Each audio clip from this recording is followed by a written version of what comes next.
Yo, ketemu lagi di program paling keren, paling gelo, paling edan, paling well off the record.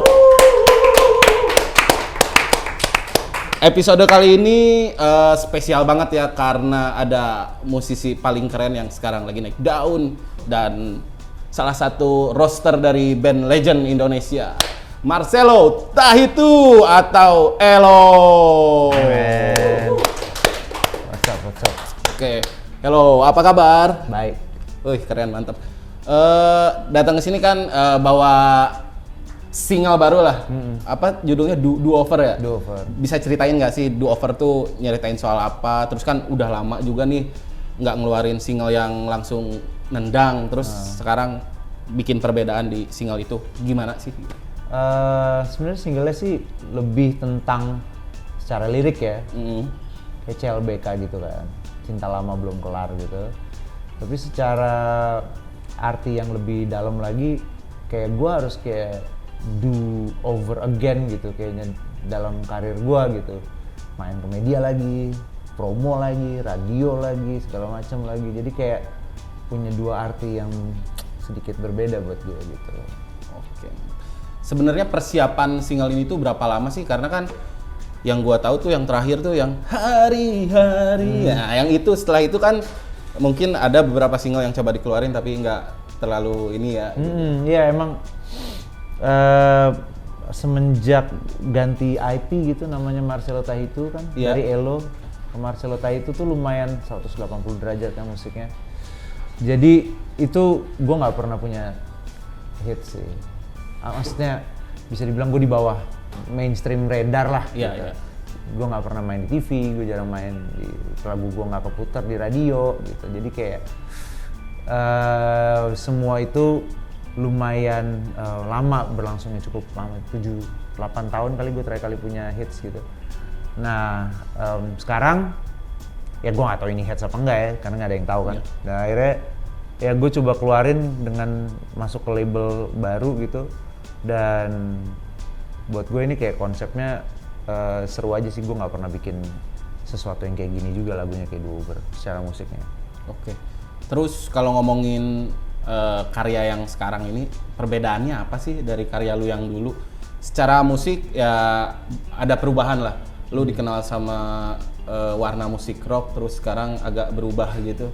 Emang sengaja atau emang lu nyari hal baru aja sih? Sengaja sih, maksudnya emang gue tuh suka eksplorasi musik sih. Jadi gue gue nggak suka cuman di momen di situ doang gitu. Gue bisa aja duduk empuk manis dengan syudukdu, dengan hari-hari ku lewati, terus biar itu menggulir aja, terus gue bisa aja, tapi gue nggak mau. Gue pengen kayak apalagi yang bisa gue bikin ya, apalagi yang. Dan gue sempet bikin IP baru lah namanya Marcelo Tahitu itu, yang itu main musik rock itu 3 album. Sekarang gue juga lagi pengen apalagi ya, gue pengen coba kesini, mungkin nanti gue coba ke situ. Buat gue rada seru sih kalau kayak bisa kayak gitu. Selagi gue bisa ya. Sebenarnya di luar kemarin lu vakum tuh, lu sibuk juga nggak sih di misalkan main di komunitas? Karena kan yang gua tahu lu juga lumayan inilah di komunitas, apalagi komunitas grunge gitu ya. Ya, akhirnya yang menerima musik gue di situ. Iya. Bukan di mainstream gitu. Dan gue sangat mengapresiasi mereka karena mereka mau buka pintu untuk musik gue dan band gue di situ. Gue coba DIY tour waktu itu, bikin seru-seruan berapa kota. Ya cuman ngandelin jualan tiket sama merchandise doang gitu. Itu buat gue kayak pengalaman yang luar biasa. Gue nggak pernah ketemu gitu. Gue senang aja gue ngeliat bawain baru intro ya doang, tapi itu udah di smackdownin orang gitu. Wah pecah sih kayak. Wah di Pekalongan sih pecah banget. Itu the best. Gue bilang janji ini gak ada yang patah pak, lu pada semua. Lu udah ubin gitu terus kayak babu. Gue kayak pengen stop tapi kayaknya mereka menikmati banget, jadi kayak terus gitu. Gue jadi ya itu pengalaman yang gue nggak pernah punya di Elo kan. Gue suka itunya, gue suka perjalanan, gue suka journey-nya, gue suka experience-nya. Dan buat gue hal itu yang membuat gue akhirnya menjadi sekarang ini menurut gue gitu, karena gue harus ngelewatin itu. Kalau enggak kayak kurang berwarna gitu perjalanan musik gue gitu kayaknya gitu. Kalau suruh milih nih, lu lebih seneng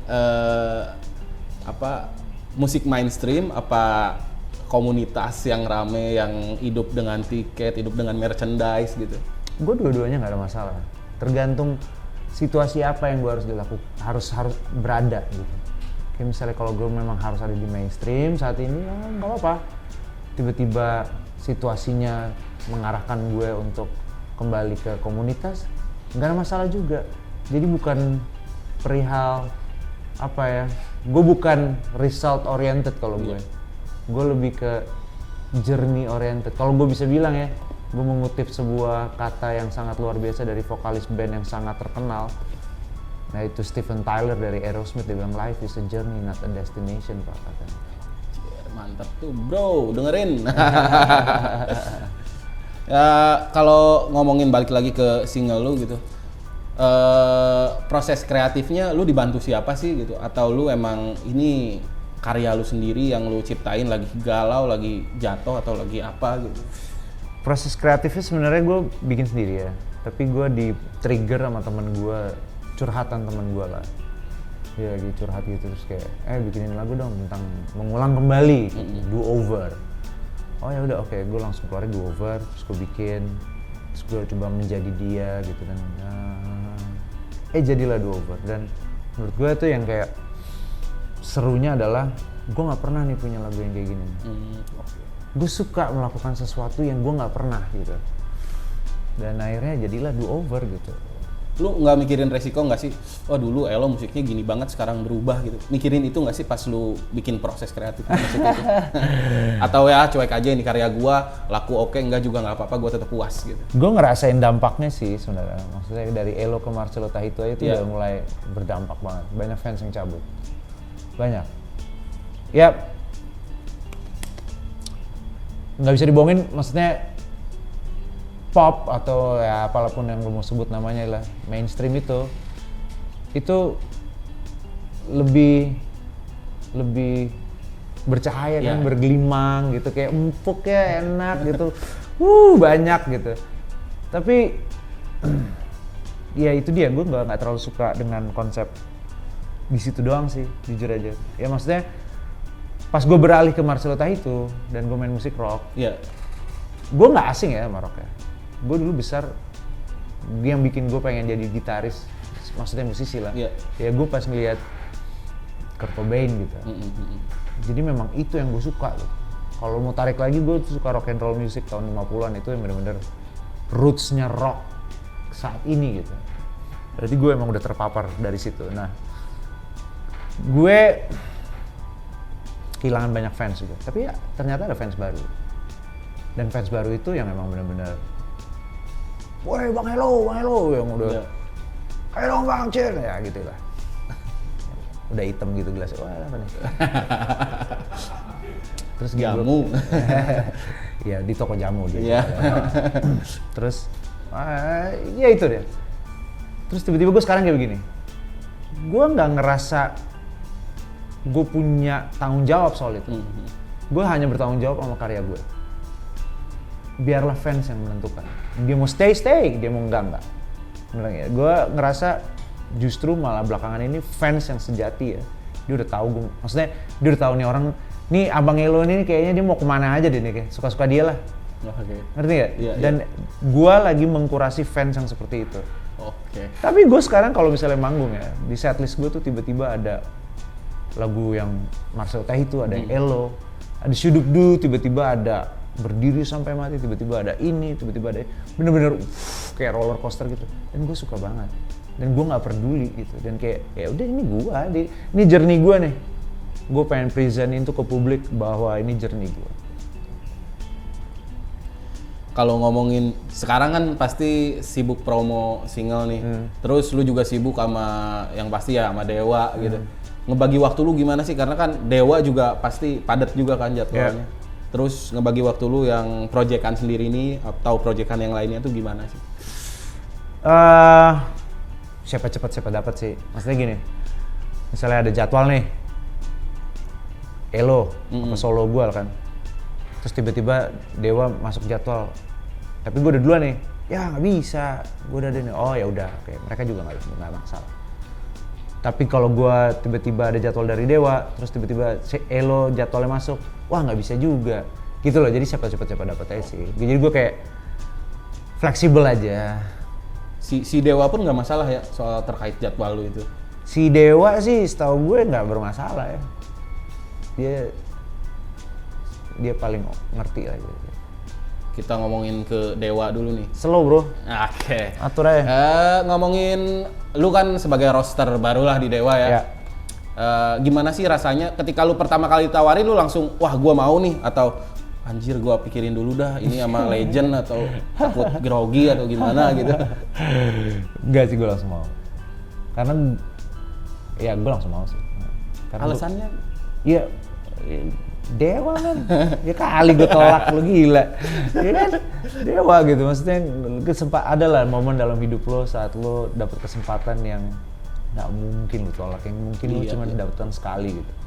Dan buat gue mengambil kesempatan itu membawa banyak banget buat gue mendapatkan banyak hal gitu, nggak cuma materi ya, tapi cuma gue lebih mikirin ilmu yang gue dapat di sana tuh pasti gila banget gitu. Pasti.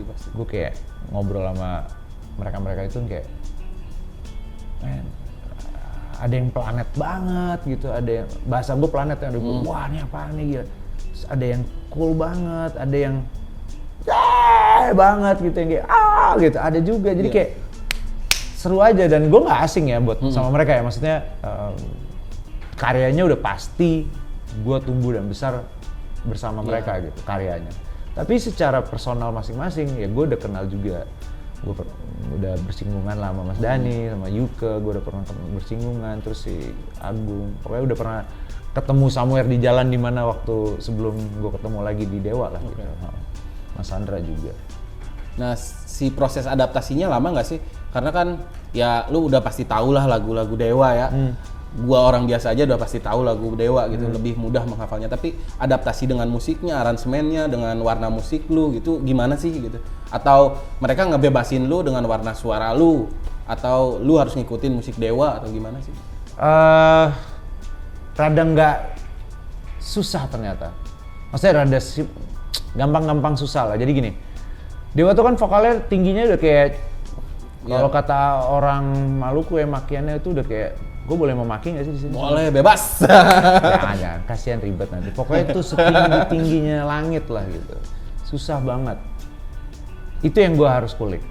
Gue dulu di Elo, gue segitu tuh, bisa tuh, tinggi-tingginya. Tapi pas Marcelota itu kan nggak terlalu tinggi seperti itu.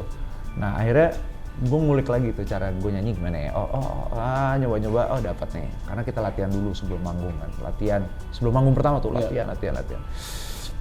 Nah waktu untuk menjadi Dewanya atau menjadi Elonya, itu mereka nggak pernah ngomong. Jadi gue tetap jadi Elo yang gitu di atas panggung gitu. Gue nggak yang cool gitu, enggak gitu. Gue yang kayak harus tetap gitu ya. Gue menjadi gue gitu. Gue tidak mau menjadi orang lain gitu. Jadi gue pengen jadi gue aja, dan mereka nggak ada masalah tuh kayaknya. Sampai saat ini sih belum ada teguran ya. Oke. Ada nggak sih pengalaman pertama unik lu ketika manggung sama Dewa? Anjir tegang banget, gua harus ngapain gitu. Oh parah. Kalau nggak tiba-tiba anjir ada masalah nih, suara gua habis atau gimana? Itu pertama Pak. Justru pertama kalinya gue main sama Dewa. Pertama kalinya. Itu bener-bener rosternya gue sendirian lagi. Jadi di klub di Bandung, di bar lah. Itu pertama kalinya gue sendirian nyanyi lagi. Biasanya kan ada Onca, ada Firza kayak, atau ada Ari Lasso. Maksudnya bisa seperti itu kan situasinya. Tapi ini pertama kali gue sendirian. Suara gue habis Pak. Anjing, tanah makan darah tuh. Kayak, gimana ya. Aduh, akhirnya gue papakin jahe, terus jahe, sampai hangat.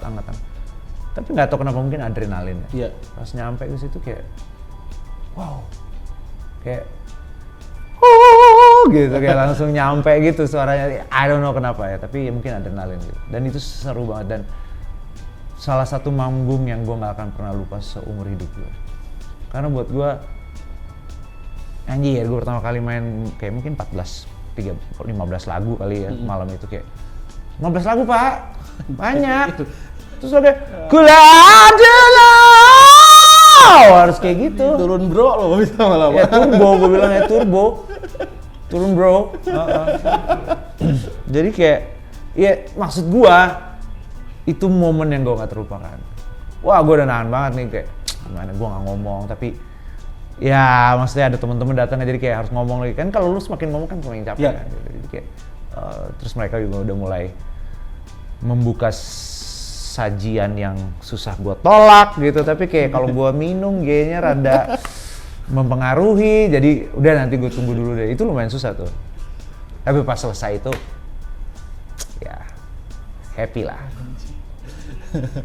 Gila, tegang banget ya ternyata. Lumayan bro, lumayan. Tapi lu bener-bener keren men, topi lu, kacamata lu emang bener-bener. Alhamdulillah, gue dipuji ya.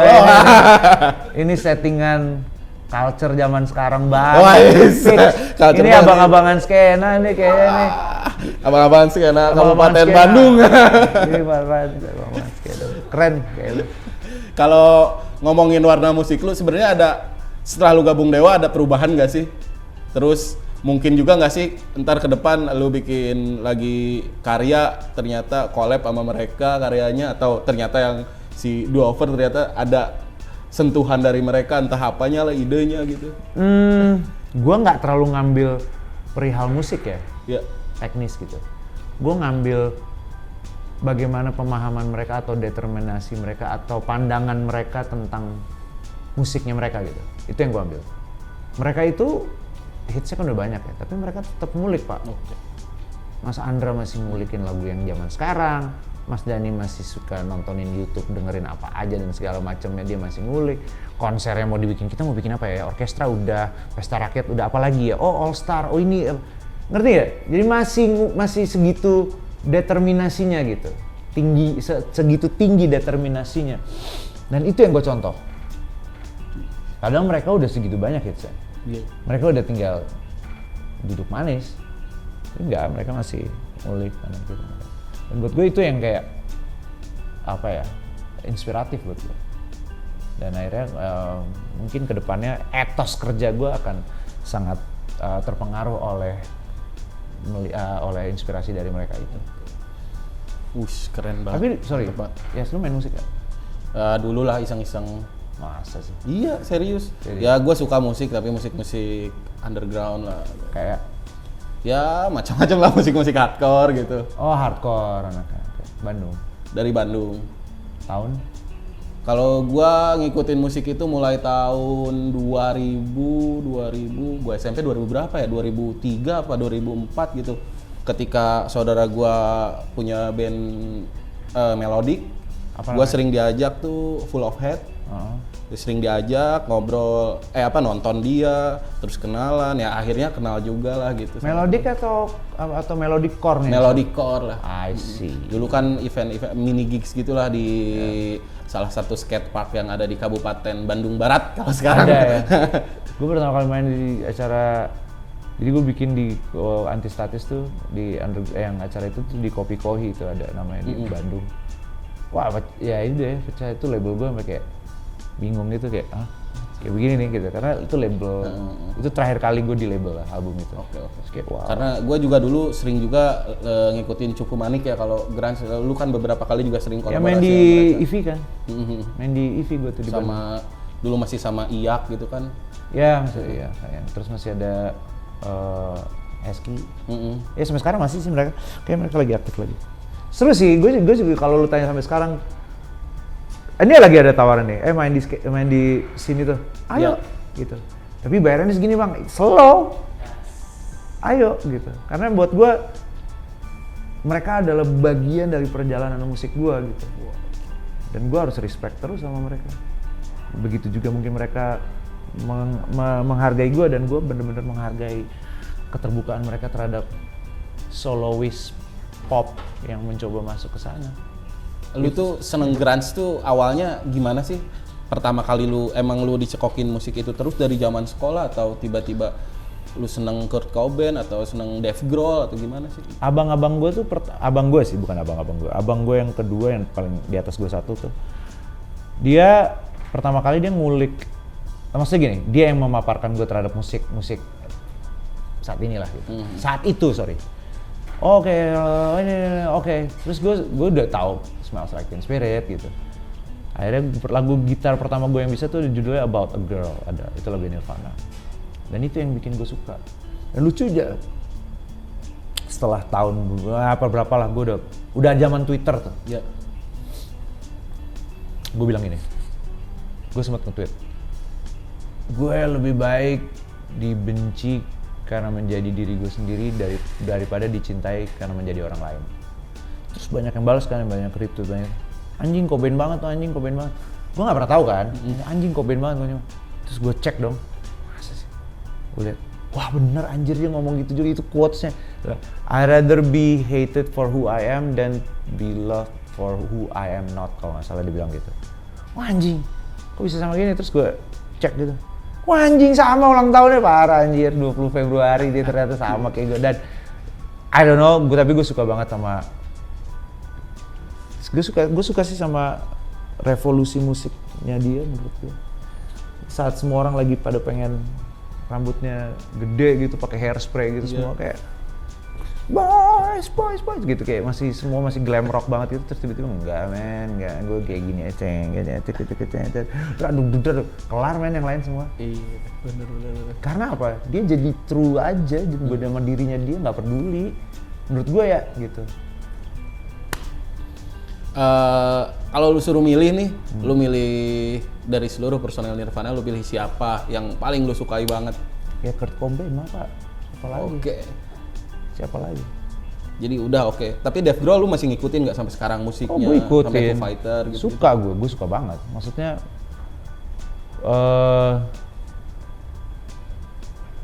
energinya kan luar biasa. Yeah. Itu sangat inspiring banget sih. Energinya ya. Ya dia drummer, mungkin staminanya bagus, terus tiba-tiba disuruh jadi frontman, main gitar, terus dia teriak-teriak sampai sekarang, gila menurut gue. Itu gila menurut gue. Tapi ada satu band yang harus gue sebut lagi untuk yang bisa menginspirasi gue adalah Oasis, Pak. Oke. Sorry, lu suka bola nggak? Suka. Oke, lu apa? Gua versi Bandung.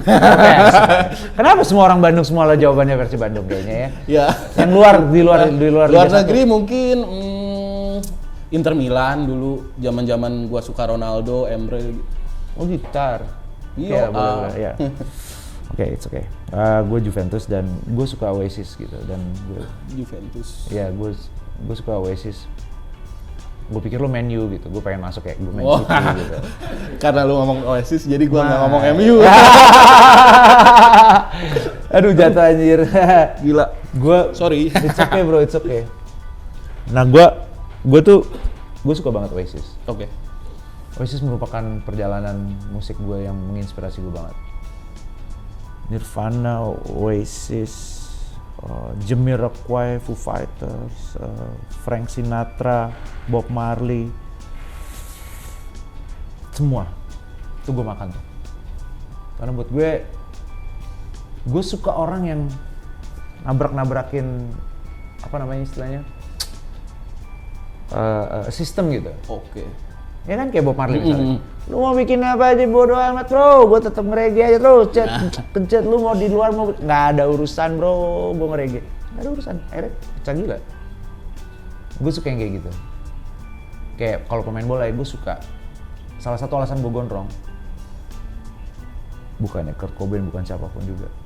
Ada namanya Gabriel Batistuta, Pak. Widih, mantap. Tapi sukanya Batistuta ya, Fiorentina. Lu tau gak? Tahu. Kenapa gue suka dia? Kenapa? Karena dia sempat ke Serie B, tapi dia setia, dia bawa sampai dia masuk ke semifinal. Dulu namanya tuh Cup Winners' Cup ya. Jadi yang kalau juara Copa atau FA itu masuknya di situ. Kalau sekarang kan udah Europa League gitu. Atau kalau yang jelek lagi di bawahnya Conference League kan. Nah itu enggak, gue suka itu kayak orang-orang yang kayak gitu tuh, yang kayak loyal. Anjir, dia bisa aja dia pergi ke MU, dia bisa pergi ke Real Madrid, dia bisa juga kemana aja, tapi enggak men, gue Fiorentina bro. Walaupun dia akhirnya ke Roma ya, akhirnya dia juara. Tapi ya itu dia, gue bukannya result oriented gitu. Kalau lu ngomong penghargaannya dia ya jauh lah dibanding yang lain. Tapi enggak men, gue suka jerninya dia, makanya gue ngefans gila sama dia. Nah gue suka tuh yang kayak gitu-gitu, sosok-sosok yang kayak gitu tuh. Buset, tapi Batistuta emang keren banget. Pecah parah, keren. Dulu gua punya cita-cita jadi pemain bola ya, pengen kayak Batistuta. Apalagi pas main di Fiorentina ya bareng Edmundo. Cing, keren banget. Pecah. Sama Rui siapa? Costa. Rui Costa. Pecah. Gitu gelandang terbaik tuh. Sama Zaman-zaman. Toldo kan, Iya. belakang kipernya. Itu Fiorentina terbaik tuh. Iya. Keren banget. Jangan-jangan lu dulu cita-citanya emang jadi pemain bola? Asli, men. Wah, sama banget ya. Asli. Terus kenapa lu bisa gagal atau emang pernah lu serius menggeluti sepak bola nggak? Gue suka banget sih, gue main kayak di dulu kalau di zaman sekolah Katolik tuh ada namanya CC Cup, Canisius Cup kan. Iya. Itu kayak dari sekolah-sekolah Katolik di seluruh Jakarta dan Jabodetabek lah menurut gue. Udah tuh, main bola, niat gila gue kayak papu. Tapi lama-lama kayak udah gede, terus pas SMA juga SMA gue nggak di sekolahan itu lagi, SMA gue di dekat rumah gue gitu, terus kayak nggak ada yang fasilitas bolanya juga gitu. Ya udah, akhirnya mentok di FIFA aja bro sekarang bro. Wah, oh iya, gue sempet nonton nih, dia punya konten sama Gofar main FIFA-FIFAan. Boleh nih lawan gue. Boleh dong, lu main juga ya? Ya lumayan lah, FIFA tapi apa udah PES? agak lama. PES bisa, FIFA bisa, yang sama penting dong. main aja kita. Asik, boleh. Apalagi kalau ada sampingan di kita. Sampingannya gue lebih sangar kalau gue sampingannya. Iya, siapa yang free kick duluan tuh biasanya? Ayo sampingan tuh. Berat. Bercanda. Kalau ngomongin ini nih, lu udah menjalani hidup sekian lama lah ya. Ya. Ada nggak 40 sih tahun man. hal yang lu sesalkan gitu? Atau ada nggak sih hal yang ingin lu ulang kembali supaya itu bisa lu perbaiki gitu? Enggak sih. Gue nggak pengen ngulang apa-apa. Ngalir aja ya. Kalau lu tanya itu 10 tahun lalu ya, gue pasti banyak banget yang pengen gue ulang. Atau 7 tahun lalu mungkin gue banyak banget yang pengen. Gue bisa jawab lo 30 menit nggak kelar-kelar tuh. Gue pengen ini, gue pengen coba dulu Kit. Sekarang pas gue sadarin, enggak men. Nggak ada urusannya. Buat gue, apa yang terjadi itu ngebentuk gue sekarang. Dan kalau nggak terjadi seperti itu, gue nggak bisa menikmati gue sekarang. Keren, mantep. Emang kayak gitu tuh harusnya ya. Terus, kalau ngomongin musik yang paling sering banget lo dengerin saat ini, entah itu lagu siapa atau band siapa, ada nggak sih? Sebutin 3 yang paling sering banget dan lu suka. Saat ini gue surprisingly lagi ngedengerin Jamiroquai lagi. Lo tau Jamiroquai? Tahu. Ya kan? Kruang Bin sama siapa ya? Tomis kali ya? 3 itu. Kalau lo nanya 3, ada banyak. 3 itu. Kalau ngomongin karya terbaik sepanjang masa yang pernah ada dan pernah dilahirkan di dunia ini, yang lu pilih dari sekian banyak karya terbaik di musik. My Way, Frank Sinatra. Itu lagu paling maskulin, Pak. Pecah gila. Parah.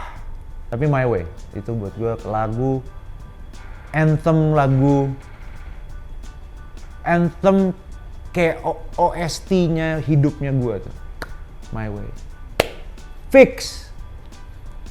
Sampai sekarang gue masih sering nyanyiin kalau lagi karaoke. Kalau kan gue suka manggung di tempat-tempat KTV gitu kan. Terus kan dikasih ruang tunggunya kan karaoke-nya kan di tempat room karaoke gitu. Terus nyala gitu. My Way nyanyi. Sekalian pemanasan.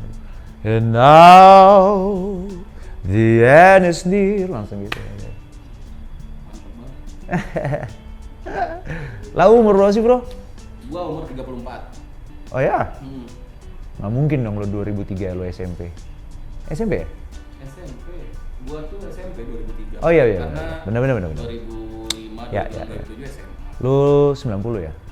89. 89. Di akhir-akhir. Oke lah. Udah beda jauh kita. Terus kalau lu banyak banget kan inspirasi musik lu gitu. Ya. Sebenarnya dulu kan susah banget kita nyari referensi musik. Betul. Ya. YouTube nggak ada. Nggak ada ya. Toko musik lah. Toko musik. Toko kaset, sorry. Iya, toko kaset ya harga juga lumayan Iya. gitu kan. Apalagi anak sekolah kayak gua. Oh, iya. Gua nyari ke pinggir jalan bahkan yang Di bajakan iya, dulu ya. ada di Jenderal Urip tuh dulu di Jakarta di Matraman gitu. Nah, lu sendiri caranya cuma itu aja atau kebenaran lu ada rezeki sama orang tua pergi kemana atau tahu gitu? Dulu gue tuh suka banget ke Jalan Sabang, Duta Suara. Itu biasanya, jadi kita setiap minggu kita suka pergi, bisa pulang gereja gitu kan. Terus kita suka pergi. Nah, mampir tuh ke toko itu. Ada namanya Duta Suara ya? Di Jalan Sabang tuh apa namanya? Duta Suara kan? Iya, sebelah kiri. Itu gue masuk ke sana, Pak. Gue udah kayak masuk ke Disneyland kali atau Dufan gitu. Wah, ini apa nih gitu, kayak temboknya kan semua kaset kan. Temboknya kaset segala macam. Gue kayak, wah ini apaan, keren banget. Terus udah tuh, gue explore aja. Ih, covernya bagus ya, beli gitu. Ini bagus, tapi yang paling sering gue beli itu yang 50s compilation rock and roll music tuh. Itu yang paling sering gue koleksi. Wah pecah Pak, itu yang bener-bener kayak yang terpapar banget kayak bener-bener yang rock and roll gitu. Terus gue makin kesini gue makin sadar bahwa iya, maksudnya kalau nggak ada mereka nih nggak ada Led Zeppelin, nggak ada Beatles, nggak ada Nirvana, apalagi nggak. Dia udah scream, ini namanya Little Richard, dia udah scream saat distorsi belum ditemukan Pak, gitar distorsi. Jadi dia benar-benar screamnya masih pakai piano, ya udah kayak gitu. Dave Grohl aja udah nggak belum lahir anjir kali gitu istilahnya. Dia udah scream Pak. Jadi maksud gue suka yang kayak gitu. Gue nge-explore ini di toko kaset gitu. Terus gue kulik di gitar gitu. Lu tau yang paling susah gue kulik apa? Lu tau Hotel California yang akustik kan? Wah pecah gila depannya. Tong dong dong. Tapi dulu di tongkrongan kalau lu bisa bawain melodinya lagu itu lu keren banget. Berarti gue keren banget dong. Anjay, soalnya tongkrongan gue kerennya apa enggak bukan itu Pak. Gak masukkan itu karena gue sendirian, jadi gue kulik gitu. Cari, jadi dulu kan sampai kasetnya udah bergetar gitu kan. Dan gue akhirnya ngulik terus, belajar gitar tuh dari kebanyakan ngulik. Ya gue gak les gitar gitu. Jadi ngulik-ngulik sendiri aja. Akhirnya ketemu, jadi begini. Gitar. Jreng. Tapi emang keren banget sih zaman dulu karena referensi susah ya. Kita niat yang nguliknya. Iya, pinjam-pinjaman kaset gitar. Banget. Pinjam-pinjaman gitar, kaset. Bener. Lu ngulik apa namanya thanks to-nya band ini, terus lu lihat covernya, wah keren ya. Itu loh, proses itunya yang gue kehilangan sekarang jujur aja. Gue aja dulu ketika karena dulu mah kan Bandung nggak salah keren-kerenan ya, ngeliat artworknya band-band yang aneh gitu kan. Wah anjing keren banget. Gue lihat, wah musiknya bagus, baru gue dengerin. Iya. Gitu kan? Gue kayak Tame Impala gitu. Iya. Gue tuh nggak ada yang ngasih tahu gue denger gitu. Karena ini keren nih kayaknya artworknya. Gue dengerin tuh, wah anjir keren anjir parah. Maksudnya gue ngelihatnya kayak siapa ya si Tame Impala nih. Cuman berdasarkan artworknya gitu ngeliat. Wah keren banget nih. Terus pas gue dengerin, wah emang keren ya. Nah itu salah satu yang gue explore, Tame Impala. Siapa lagi? Banyak deh. Dan menurut gue perasaan itu yang tetap gue jaga. Perasaan bagaimana jatuh cintanya gue sama musik itu yang gue jaga. Gue nggak mau karena sistemnya sekarang atau tatanannya udah berubah gitu. Akhirnya gue harus ikut berubah gitu. Gue nggak mau tuh. Gue pengen tetap mempertahankan serius bikin ininya apa namanya artwork atau itu yang pengen gue pertahankan supaya tercitra, bener nggak sih bahasanya tercitra gitu di karya gue gitu. Berarti kalau lu ngomongin soal rilisan lu lebih senang rilisan fisik berarti ya daripada digital? Jelas. Tapi ya saat ini mau gimana? Ya cuman buat gue ya itu cuma untuk fans lah, collector items lah. Iya. Paling itu, tapi bukannya sesuatu yang apa ya, yang fungsional gitu. Iya, lu tape mana yang sekarang masih ada CD Pak? mobil. Nggak ada. Yang gue juga nggak ada. Iya, lu jangan. Lu masih ada ya? Masih ada ya? Gue sih maksudnya ya udah memang sistemnya udah harus ganti device, harus ganti format gitu loh. Tapi ya beberapa rilisan fisik juga masih gua simpen Kejar sih ya, iya masih dong. gua simpen. Ya nggak tahu itu nanti berharga atau tidak. Yang penting gua puas punya barangnya gitu Oh, ya. lu mau koleksi itu? Enggak juga, bekas yang lama-lama aja. Iya ya, maksudnya lu lumayan nge-thrift soal Kalau sekarang sih enggak sih, karena harganya mahal-mahal. Iya sih. Kalau Iya dulu lagi. karena punya udah gitu, Iya. simpen aja. Kalau sekarang ya udah beli rilisan fisik, beli merchandise, ya udah gitu kan. Iya. Gue pengen juga sih sekarang. CD. Makanya dulu aduh keren banget. MySpace juga sangat ngebantu ya, apalagi band-band yang nggak Iya. kita kenal. MySpace anjir, gila. Friendster kalau MySpace lebih ke ini ya, kayak platform untuk fanpage lah ya. Ya, Akhirnya Facebook kan bikin kan fanpage sendiri. Lalu dulu MySpace bener-bener kayak profile ini. jadi lu tahu band-band dari luar Bandung, tahu bandnya Iya. Petaka, ada dulu band Petaka, bandnya dia Petaka. Oh band lah, oh brother. Oke. Keren lah pokoknya, mantap banget. Oke lah kita lanjut ya, kita ngomongin soal hal-hal yang aneh ya sekarang ya. Kalau ngomongin, lu ada riders paling aneh nggak sih yang lu minta ketika lu mau manggung atau bareng Dewa gitu yang aneh menurut lu juga? Nggak sih, normal aja. Kalau nggak minta jahe 1 ember gitu? dulu jahe di buku, tapi sekarang udah nggak ada lagi. Jadi kayak cuma normal aja, biasa. Normal aja biasa, oke. Nggak terlalu yang kayak Van Halen gitu, minta M&M cuman hijaunya doang gitu. Ya ribet gila, terus mintanya segini. Kalau ada kan itu Iya, bogonnya iya. gitu, ya kan ada kalau nggak salah. Dia cuma minta Van Halen tapi nggak boleh ada merah apa coklatnya gitu. Jadi kayak terus mintanya berapa gede gitu. Jadi kayak harus dipilihin anjing mana nih satu-satu anjir gitu. Iya, terus kayak wah kalau nggak salah tuh Van Halen gogonnya. Kalau lu nggak ada pemilihan khusus lo? Nggak ada gue, aman sih. Maksudnya ya kalau misalnya dikasih, kalau enggak. Biasanya kan paling cuman kalau itu lepasan ya kayak cuman nggak ada rentetan tour gitu. Misalnya dikasih apa namanya whisky atau tequila itu oke gitu. Tapi kalau nggak dikasih juga nggak apa-apa. Mesin tempur berarti lumayan ribet ya. Minta anggur, lu bikin tuh satu-satu kayak plastik, ya habis itu dilempar. Gila. Dia mesin tempur nih. Bukan. Bukan. Anjir gila. Lagu Bom Bali 1 ya. Iya. Dor. Bom Bali 2. Dor. Jago. Keren ya anjir, keren. Salam Lord Rangkik. Oke deh. Terakhir deh, lu masih punya proyekan nggak yang bakal lu kerjain, entah itu sama Dewa atau proyekan grunge lu atau proyekan lu yang solo gitu? Kalau lu tanya gue sekarang gue nggak bisa jawab karena gue juga nggak tahu. Gue bener-bener go with the flow aja gitu ya. Gue tiba-tiba gue punya ide ini, gue nggak bisa kasih tahu juga sekarang karena gue juga belum tahu mana yang mau gue jalanin gitu. Tapi yang pasti gue akan terus keluarin single setiap 4 bulan sekali. Jadi sama Dewa juga masih manggung-manggung. Ya, gitu aja. Oke, gitu aja ya. Cukup sekian dan terima Cukup kasih. Siti Nurbaya ya, cukup Siti Nurbaya habis ngomongin Dewa. Oke, untuk teman-teman off the record, tadi itu obrolan yang paling seru sama Elo. Untuk terus pantengin Elo musiknya, lu ikutin aja di YouTube. Lu punya channel sendiri? Ada, tapi gue sekarang udah gabung sama MK, jadi YouTube-nya kalau jadi musik video yang Do Over tuh udah ada di MK Records. Oke. Sama udah ada di Indomaret juga Pak, 22.000 gerai Pak seluruh Indonesia. Jadi kalau lu mau beli rokok terus kayak ini apa?